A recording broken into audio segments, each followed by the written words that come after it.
Nabila. Hadir. Sausan. Hadir. Silvi. Hadir. Talita. Hadir, Bu. Tiara. Hadir. Zahra. Hadir. Oke. Berarti semuanya masuk ya. Iya, Bu. Oke. Oke anak-anak, ada yang ingat materi yang telah kalian pelajari kemarin? Ingat, Bu.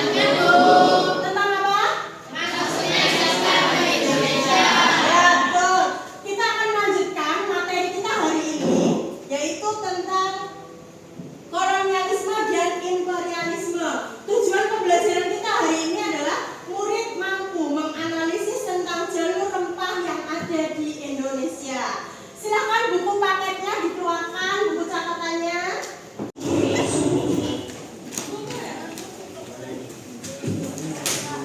Ya, video tentang perang salib.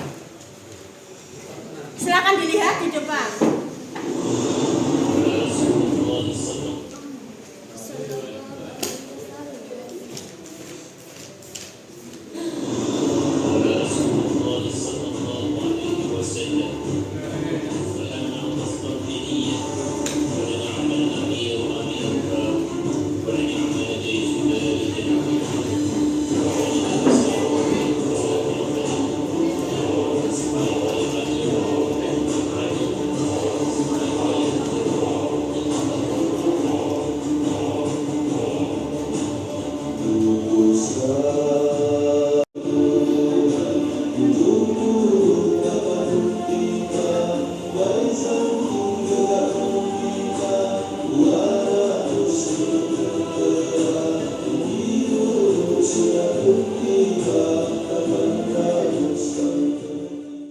Oke, setelah kalian tadi melihat video tentang perang salib, tadi perang salib terjadi di mana?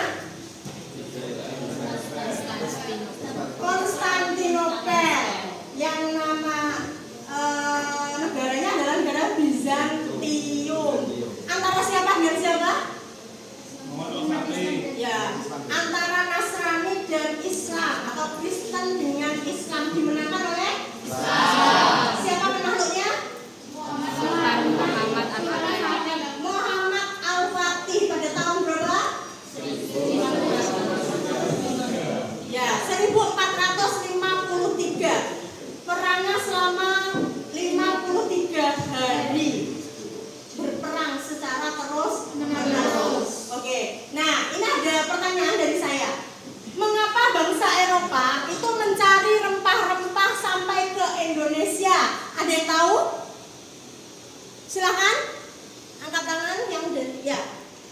Karena terjadinya perang salib yang dimenangkan oleh umat Islam. Ya, terima kasih Mesya. Terus, ada lagi yang mau menjawab? Ya, silakan Melani. Karena orang Eropa takut berdagang di Laut Tengah. Ya, karena orang Eropa yang kalah perang tadi saat terjadi perang salib antara Nasrani dan Islam, orang Eropa takut berdagang di Laut Tengah. Ada lagi yang lain mungkin? Silakan. Karena bangsa Eropa sangat membutuhkan rempah-rempah, sedangkan di Eropa rempah-rempah sangat terbatas dan Ya. digunakan sebagai obat-obat. Betul. Orang Eropa membutuhkan rempah-rempah karena apa? Karena di sana musimnya sangat dingin dan rempah-rempah tidak tumbuh subur di sana. Dan rempah-rempah paling banyak di Indonesia. Satu lagi mungkin yang dari sebelah sini, silakan.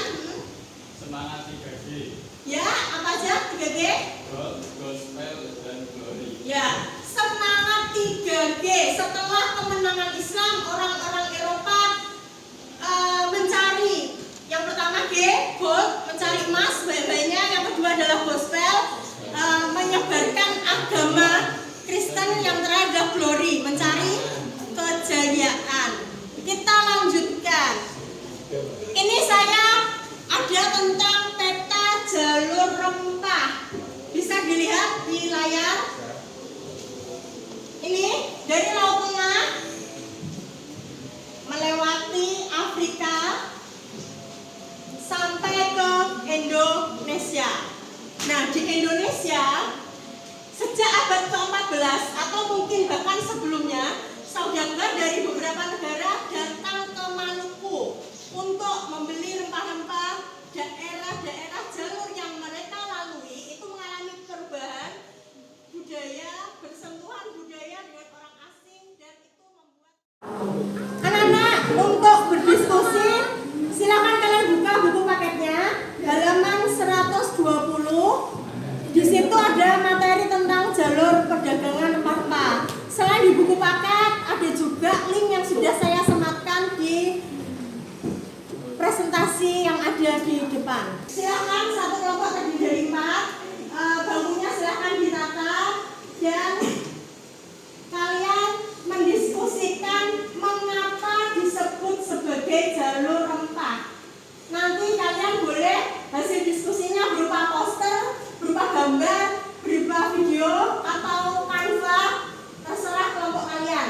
Dan silakan berdiskusi dan semuanya diharapkan untuk aktif ya. Oke, silakan berkelompok. Sudah. Ya, kalian mau bikin apa, gambar atau Gambar peta. oh gambar peta? Oke, silakan buat.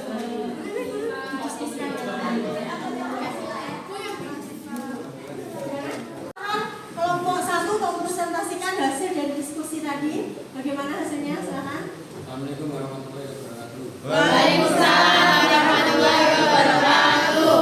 Perkenalkan, nama saya Muhammad Ridwan, berasal dari kelompok 1. Saya dan teman-teman akan mempresentasikan tentang perjalanan rempah-rempah masuk di Nusantara.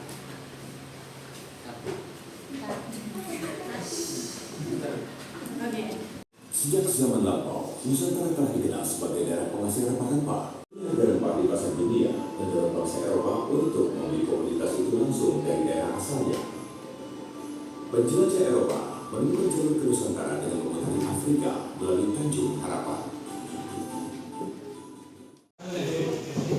Kelompok 5 akan mempresentasikan hasil diskusi tadi tentang jalur rempah-rempah. Silakan.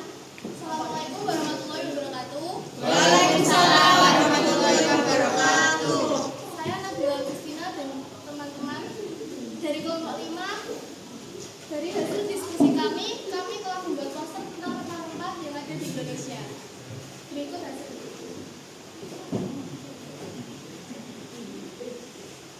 Rempah-rempah merupakan beberapa bagian dari tumbuh-tumbuhan yang digunakan sebagai penambah cita rasa makanan. Contoh jenis rempah-rempah yang sering kita gunakan seperti kayu manis, lada, dan cengkeh. Terima kasih. Dan itu ada di Indonesia. Oke, terima kasih. Aplaus untuk teman kalian. Sekian presentasi dari kelompok kami. Mohon maaf bila ada salah kata. Wassalamualaikum warahmatullahi wabarakatuh. Waalaikumsalam warahmatullahi wabarakatuh. Silakan kelompok 8 untuk memulai presentasinya. Assalamualaikum warahmatullahi wabarakatuh. Waalaikumsalam warahmatullahi wabarakatuh. Saya Siti Khairul Ulama, perwakilan dari kelompok 8 ini teman-teman saya untuk mempresentasikan hasil dari menggambar peta rempah-rempah Nusantara.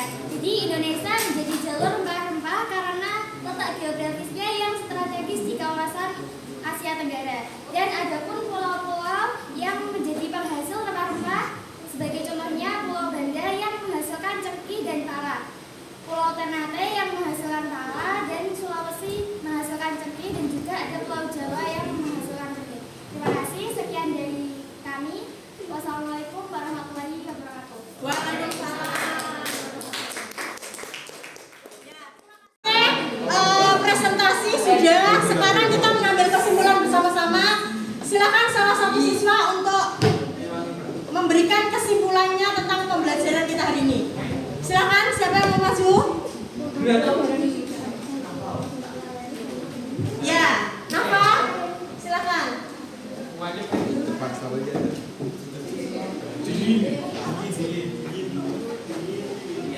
Assalamualaikum warahmatullahi wabarakatuh. Waalaikumsalam warahmatullahi wabarakatuh.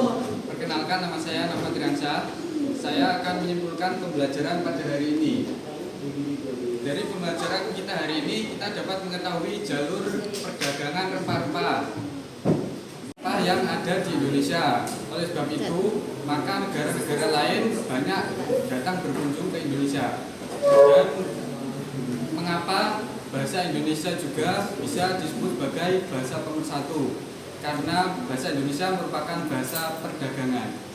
Oke, terima kasih Nova. Saya akan menambahkan sedikit. Jadi benar apa yang dikatakan oleh Nova. Kenapa sebagai jalur rempah? Karena memang Indonesia adalah penghasil rempah-rempah di dunia. Ada tadi disebutkan kelompok 8, kelompok 5, kelompok 1 bahwa lada, pala, cengkeh itu hanya ada di Indonesia, di Pulau Maluku, di Pulau Banda, dan harganya itu lebih mahal daripada harga emas.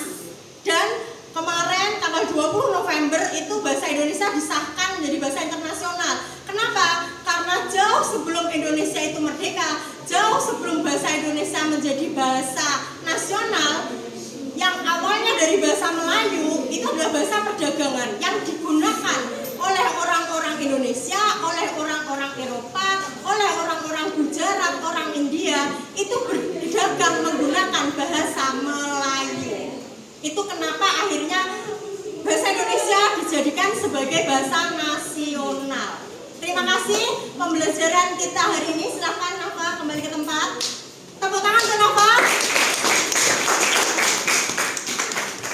Sesi kita hari ini sampaikan satu kata untuk pembelajaran kita hari ini. Silakan. Ini Bu. Ya. Senang. Apa? Senang. Oke. Apa? Ini Bu sangat menyenangkan. Oke, terima kasih. Yang terakhir, kita sudah membahas tentang jalur rempah di Indonesia. Pembelajaran kita selanjutnya, kita akan membahas tentang pelayaran samudra. Silakan nanti kalian baca dan pelajari buku paketnya masing-masing. Minggu depan kita akan bertemu untuk pelajari ini. Sekian, terima kasih. Assalamualaikum warahmatullahi wabarakatuh.